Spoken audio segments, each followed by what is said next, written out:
Assalamualaikum warahmatullahi wabarakatuh. Perkenalkan, saya Putri Viola Rendiva dengan NIM 22482011150. Baiklah, di sini saya akan menjelaskan materi nutraseutikal yang terdiri dari pendahuluan nutraseutikal, kerusakan bahan pangan, dan mencegah kerusakan bahan pangan. Yang pertama yaitu pendahuluan. Nutraseutikal adalah jenis makanan yang memiliki manfaat untuk kesehatan secara medis, termasuk pencegahan dan pengobatan penyakit. Istilah ini diperkenalkan di akhir tahun 1980-an oleh Stephen DeVellis MD, pendiri dan ketua Foundation for Innovation in Medicine. Makanan ini sering disebut dengan functional food, di mana komponennya memberikan manfaat untuk kesehatan. Pada nutraseutikal di era post-genomik, hasil penelitian membuktikan bahwa buah-buahan dan sayur-sayuran dapat melindungi tubuh dari penyakit kanker dan kardiovaskular. Terdapat 3 faktor yang akan mempengaruhi kerja nutraseutikal di dalam tubuh. Yang pertama yaitu variabilitas dosis yang dikonsumsi dalam makanan akibat faktor-faktor jenis kelamin, usia, lingkungan, dan lain-lain.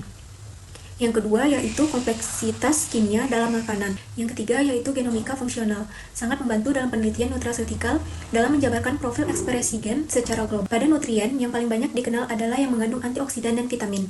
Pada asupan vitamin E yang tinggi di dalam makanan dapat mencegah penyakit Parkinson. Kemudian pada vitamin C yang mengandung antioksidan, asam dihidroaskorbat dapat menembus penghambat darah otak dengan mudah. Kemudian pada kombinasi vitamin E, vitamin C, dan beta-karoten berguna untuk menurunkan oksidasi lipoprotein rendah dan selanjutnya menurunkan resiko aterosklerosis. Lanjut pada fitokimia, di mana fitokimia merupakan bahan kimia kompleks yang ditemukan di dalam tanaman, terutama buah-buahan dan sayuran. Fitokimia yang memiliki khasiat antioksidan cenderung berwarna terang karena mengandung kromofor.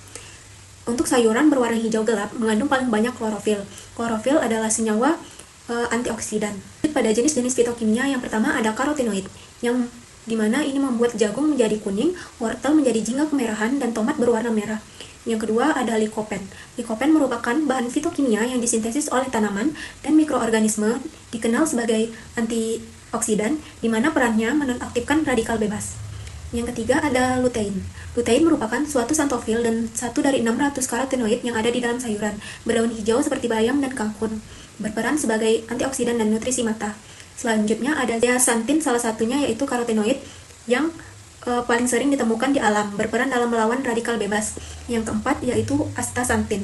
Astaxanthin tidak diubah menjadi vitamin A di dalam tubuh manusia. Digunakan untuk membantu mengatasi penyakit degenerasi manusia, nyeri otot, reumatik artritis. Selanjutnya, pada kerusakan bahan pangan. Bahan pangan atau makanan dibiarkan dalam udara terbuka atau suhu kamar akan mengalami kerusakan. Faktor-faktor yang mempengaruhi kerusakan pada bahan pangan atau makanan yang pertama yaitu jenis bahan pangan atau makanan. Yang kedua itu karena kondisi lingkungan. Pada tanda-tanda kerusakan dari bahan pangan itu pertama, tekstur dari keras menjadi lunak, contohnya kentang. Dan yang kedua, tekstur dari lunak menjadi keras, contohnya tepung. Yang ketiga, tekstur dari kental menjadi encer, contohnya telur. Yang keempat, rasanya menyimpang, seperti sirup menjadi asam. Dan yang kelima, penampakan secara visual menyimpang, seperti berlendir pada daging atau ikan, kemudian adanya jamur pada roti. Klasifikasi dan penyebab. Bahan pangan dikelompokkan menjadi 3 berdasarkan laju kerusakan. Yang pertama, bahan pangan mudah rusak seperti susu, ikan, dan telur. Yang kedua, bahan pangan agak mudah rusak seperti buah-buahan dan sayur-sayuran. Yang ketiga, bahan pangan tidak mudah rusak seperti serealia dan kacang-kacangan. Bahan pangan atau makanan dapat mengalami kerusakan. Yang pertama itu karena pertumbuhan aktivitas mikroba. Kemudian yang kedua, adanya aktivitas enzim yang terdapat dalam bahan pangan. Yang ketiga yaitu kandungan air di dalam pangan. Yang keempat yaitu suhu. Yang kelima udara atau oksigen. Yang keenam sinar. Dan yang ketujuh yaitu waktu penyimpanan. Jenis kerusakan pada bahan pangan yaitu ada kerusakan mikrobiologis yang disebabkan oleh pertumbuhan mikroba seperti bakteri, jamur, dan ragi yang merusak makanan.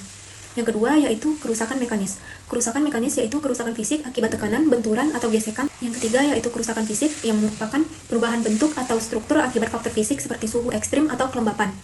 Yang keempat yaitu kerusakan kimia yang terjadi karena reaksi kimia, misalnya oksidasi lemak.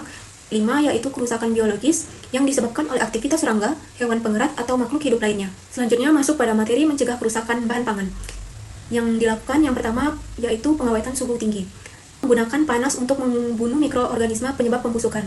Metode yang digunakan salah satunya yaitu pasteurisasi, di mana pasteurisasi ini pemanasan pada suhu 60-80 derajat dengan contoh susu pasteurisasi. Yang kedua, dilakukan pengawetan kimia dengan menambahkan bahan kimia tertentu untuk menghambat pertumbuhan mikroba. Metode seperti penambahan garam pada ikan asin. Yang ketiga, dengan cara pengeringan, dengan mengurangi kadar air dalam bahan pangan agar mikroorganisme tidak bisa berkembang.